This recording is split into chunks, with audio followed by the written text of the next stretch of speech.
ভয়ংকৰ পথ দুৰ্ঘটনা আৰু এই স্থানতে ৰেডিসন ব্লুৰ সন্মুখ ভাগতে এই স্থানতে সংঘটিত হৈছে এই ঘটনা।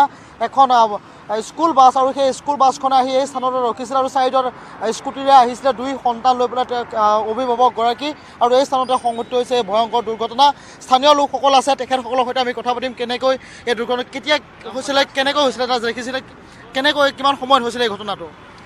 ঠিক স্কুল টাইমত ঠিক 8:30 বজাতে আপোনাৰ ৰিমি আৰু চিমি নামৰ দুজন কণকণি বাচ্চা তাক খুৰাকে তেখেতক আনি আছিল এক্সেল আপোনাৰ এই ৰেডিসন ব্লুৰ সন্মুখেদি পাৰ কৰিব লাগে, বনস্থলী স্কুললৈ যাব লাগে। ইয়াৰ ফলত যাওঁতে আমাৰ এখন স্কুল বাছে তেখেতসকলক মহতিয়াই নিছে।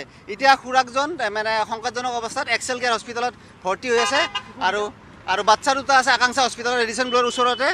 আৰু এইটো আমাৰ আজি নহয়, এক্সিডেণ্টটো আমাৰ মানে কি পৰম্পৰা ছিষ্টেম হৈ পৰিছে ইয়াত। জালুকবাৰী থানাৰ অন্তৰ্গত মানে ইয়াত এনেকুৱা এটা এক্সিডেণ্ট হয়। তাৰপিছত সেই এক্সিডেণ্টৰ ফলত আমি কিমান ৰিকুৱেষ্ট কৰিছোঁ মিডিয়াই টিভি, কোনো চৰকাৰৰ কাণখন নাই, থানাৰো কাণখন নাই কোনো। আৰু এই থানাখন আমি ধিক্কাৰ দিছোঁ আজি। এই থানাখনৰ ফলত আমাৰ ল'ৰা ছোৱালীখিনি বা আমাৰ ঘৰৰ একোটা ধ্বংস হৈ আছে। ৰেডিসন ব্লুৰ ওচৰত যেতিয়া VIP আহে তেতিয়া আপোনাৰ মানে পুলিচে ইয়াত মানে বৰলৰ দৰে আৱৰি পৰে, মৌ খাবলৈ যেনেকৈ আৱৰি পৰে তেনেকৈ মানে পুলিচবিলাক মানে আগুৰি ধৰে।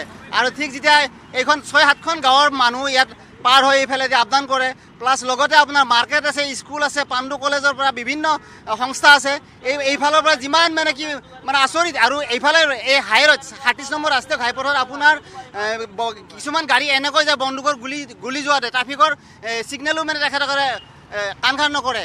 গতিকে ইয়াৰ ফলত এক্সিডেণ্ট বহুত হৈছে, ইয়াত বহুত ঘৰ ধ্বংস হৈছে। আজি যি এক্সিডেণ্ট হ'ল তাক আমি মানে অতিকৈ দুখিত। মানে খুৰাকখন ৰাখি দিছিলে সিনে কেনেকৈ হ'বলৈ পালে? কি ক'লে? বাছখন কেনেকৈ? বাছখন স্পীড আছে, কোনো পুলিচ ট্ৰাফিক নাই। পুলিচ ট্ৰাফিক নোহোৱাৰ ফলত মানে বাছখনে কোনো 60-70-80ৰ ওপৰত আছে বাছখন। আপোনাৰ এনেকৈ মহতিয়াইছে, একদম মানে দেখি এক্সিডেণ্ট বেয়া লাগি গৈছে। তাৰপিছত আৰু আপোনাৰ খুৰাক সংকটজনক অৱস্থাত। আৰু এই জালুকবাৰী থানাখনক আমি ট্ৰাফিক ব্ৰাঞ্চক আমি ধিক্কাৰ দিছোঁ, কাৰণ এখেতসকলে কোনো দিন এটা ইয়াত ট্ৰাফিক পুলিচ ইয়াত ৰখা নাই। নাৰাখাৰ ফলত আমি যেতিয়া VIP আহে তেখেতসকলে উবুৰি পৰে ইয়াত। আৰু আপোনাৰ যেতিয়া মানে কি এক্সিডেণ্ট হয় তেতিয়া মানে চিম্পুললি কিবা এটা লিখি পেলাই লৈ গুচি গ'ল আৰু বাছ মানুহৰ মৰি গ'ল। এতিয়া মানে পুলিচ ট্ৰাফিক আৰু ব্ৰাঞ্চক জালুকবাৰী থানাক আমি ধিক্কাৰ দিছোঁ। মই আপোনাৰ ওচৰলৈ আহিছোঁ, কিমান স্পীডত বাছখন আহিছিলে, কি দেখিছিলে? তাত 4-5জনমান আছিল, 5-6জনমান আছিল। তাৰমানে সোধোতে কৈ আছে যে আমি এতিয়া যাত্ৰী বুলি কৈ আছোঁ, যাত্ৰী বুলি কৈছে। তাৰপিছত মই সোধাৰ পিছত কেনেকুৱা এতিয়া অৱস্থা? বাচ্চা কেইজনতো মানে অলপ মোটামুটি আছে, কিন্তু যিজনে গাড়ী চলাইছে সেইজনে খুব অতি সোনকালে মানে বেয়া, বহুত বেয়া।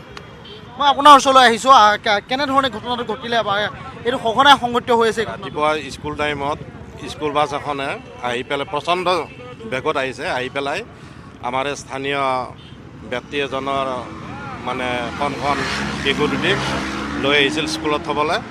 একদম প্ৰচণ্ড বেগেৰে আহি মানে খুন্দিয়াই দিলে, যাৰ ফলত এতিয়া সংকটজনক অৱস্থাত হস্পিটেল ভৰ্তি হৈ আছে। আৰু প্ৰচাৰ মাধ্যমৰ জৰিয়তে মই এটা কথা ক'ব বিচাৰিছোঁ ৰাইজৰ পক্ষৰ হয়, আচলতে ৰেডিসন ব্লু এইটো হৈছে ডেড পইণ্ট হৈ গৈছে। এতিয়া মৃত্যুৰ দুৱাৰ দলি এইটো। আমি ডিমাণ্ড দিব খোজোঁ এই পইণ্টটো হয় বন্ধ কৰক, নহ'লে এটা ট্ৰেফিক সুব্যৱস্থা কৰক, নহ'লে প্ৰতিদিনে ইয়াত মৃত্যু ঘণ্টা বাজি আছে। চৰকাৰকো আমি দোষাৰোপ কৰিছোঁ, তেওঁলোকেও ইয়াত বিশেষ একো ব্যৱস্থা লোৱা নাই। আমি অনুৰোধ কৰিছোঁ যাতে পাব্লিকৰ হয় তেখেতসকলে এটা বিশেষ ব্যৱস্থা লয় আৰু মানুহৰ জীৱনক লৈ যাতে খেলা নকৰে, এয়াই আমি বাৰম্বাৰ অনুৰোধ কৰিছোঁ।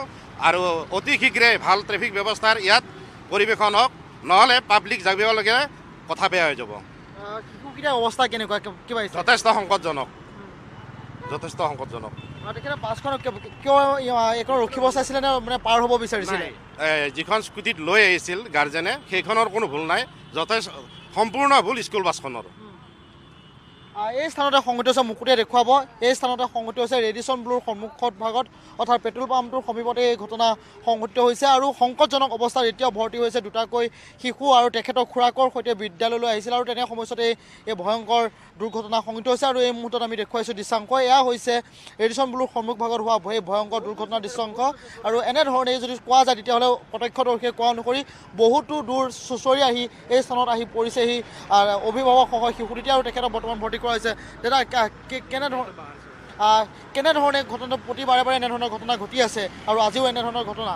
সিহঁতে স্কুলত যাব আহিছিল স্কুল বাছখনে পূৰা ফুল স্পীডত আহি সিহঁতক চুচৰাই লৈ আহিছে আৰু ইয়াত পুলিচ থাকে পুলিচে একো হেৰি ডিউটি ভালকৈ নকৰে আহি পেলাই ইয়াত মোবাইল টিপি থাকিব ছাইডত বহি থাকিব পুলিচটো নাথাকে যিখিনি টাইম থাকে সিহঁতে ভালকৈ ডিউটি নকৰে সেইখিনি পুলিচে মোবাইল টিপি থাকিব ছাইডত বহি থাকে সেইবিলাক কৰি থাকে সেইকাৰণে কৈছোঁ যে ইয়াত এটা ভালকৈ ট্ৰেফিক পইণ্ট এটা লাগে আৰু সেইখিনিয়ে এই স্থানত ট্ৰেফিক পইণ্টৰ এটা দাবী কৰিছে আৰু অৰ্থাৎ ট্ৰেফিক আৰক্ষী এই স্থানত দাবী কৰিছে মই আপোনাৰ ওচৰলৈ আহিছোঁ এনেধৰণৰ ভয়ংকৰ ঘটনা সংঘটিত হৈ থাকে আৰু আজি পুনৰ এবাৰ এনেধৰণৰ ঘটনা সংঘটিত হৈছে মই আপোনাৰ ওচৰত পুনৰবাৰ আহিছোঁ ল'ৰাকেইটা শিশুকেইটাৰ নাম কি কি কিবা দিছে নেকি শিশু দুটাৰ নাম এটাৰ নাম ৰিমি এটাৰ নাম চিমি হয় আৰু খুৰাকজনৰ নাম প্ৰফুল্ল দাস প্ৰফুল্ল দাস হয় হয় ৰিমি দাস আৰু চিমি দাস আৰু প্ৰফুল্ল দাস এই স্থানতে এই ঘটনা সংঘটিত হৈছে ৰিমি আৰু চিমি নামৰ দুগৰাকীকৈ শিশু আৰু তেওঁলোক দুগৰাকীক লৈ বিদ্যালয়লৈ আহি থকাৰ সময়ছোৱাতে এই স্থানতে এই ঘটনা সংঘটিত হৈছে আৰু ক্ষোভিত হৈ পৰা দেখা পোৱা গৈছে এই অঞ্চলৰ লোকসকল কিয়নো এই স্থানতে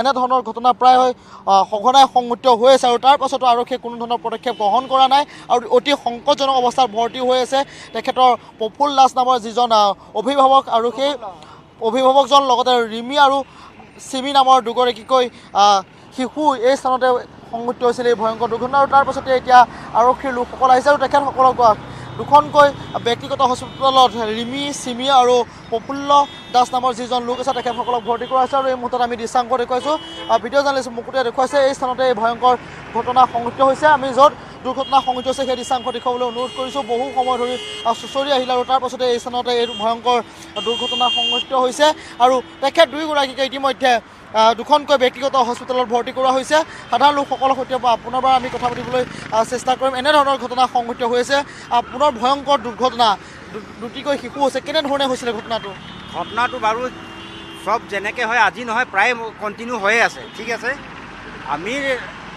আমি চৰকাৰৰ পৰা এইটোৱে বিচাৰোঁ যে অলপ এইখিনি মানে বেৰিকেড বা কিবা তেনেকুৱা ব্যৱস্থা যদি দিয়া যায় পাব্লিকৰ আনকি অলপমান ছেফটি হ'ব গতিকে মই যিটো দেখিছোঁ প্ৰত্যেক এদিন দুদিন মাজে মাজে তাৰমানে এই ঘটনাটো হৈয়ে থাকে ইয়াৰ ওপৰত কোনো চৰকাৰে কোনো মানে মাত মাতা নাই না কোনো এটা সিদ্ধান্ত ল'ব পাৰিছে আজি কেনেকৈ কি হ'ব প্ৰত্যেক দিনে দিনে এইটো ঘটনা হোৱাটো ডাঙৰ কথা হৈছে না গতিকে আপোনালোকে অলপ ব্যৱস্থা কৰি কিবা ৰাইজৰ কাৰণে হওক বা ইয়াতে সমাজ কেনেকৈ আজি কষ্ট খাই আছে সেইটো কাৰণে অলপ চিন্তা কৰি ব্যৱস্থাটো কৰি দিয়া আমি বিচাৰোঁ আৰু বিশেষকৈ একো নাই আমি দৃশ্যাংক দেখুৱাইছোঁ ইয়াত মুকুটে দেখুৱাব এনেধৰণে এতিয়া দেখা পোৱা গৈছে বহু দূৰ ধৰি বাছখন চুঁচৰি আহিছে অৰ্থাৎ স্কুটিখনক চুঁচৰাই বহু দূৰ লৈ গৈছে আৰু এই স্থানতে এই ঘটনা সংঘটিত হৈছে অতি গুৰুতৰভাৱে প্ৰফুল্ল দাস আৰু ৰিমি আৰু চিমি দাস নামৰ দুগৰাকীকৈ শিশু ইতিমধ্যে চিকিৎসাধীন হৈ থাকিবলগীয়া হৈছে দুখনকৈ ব্যক্তিগত হাস্পতালত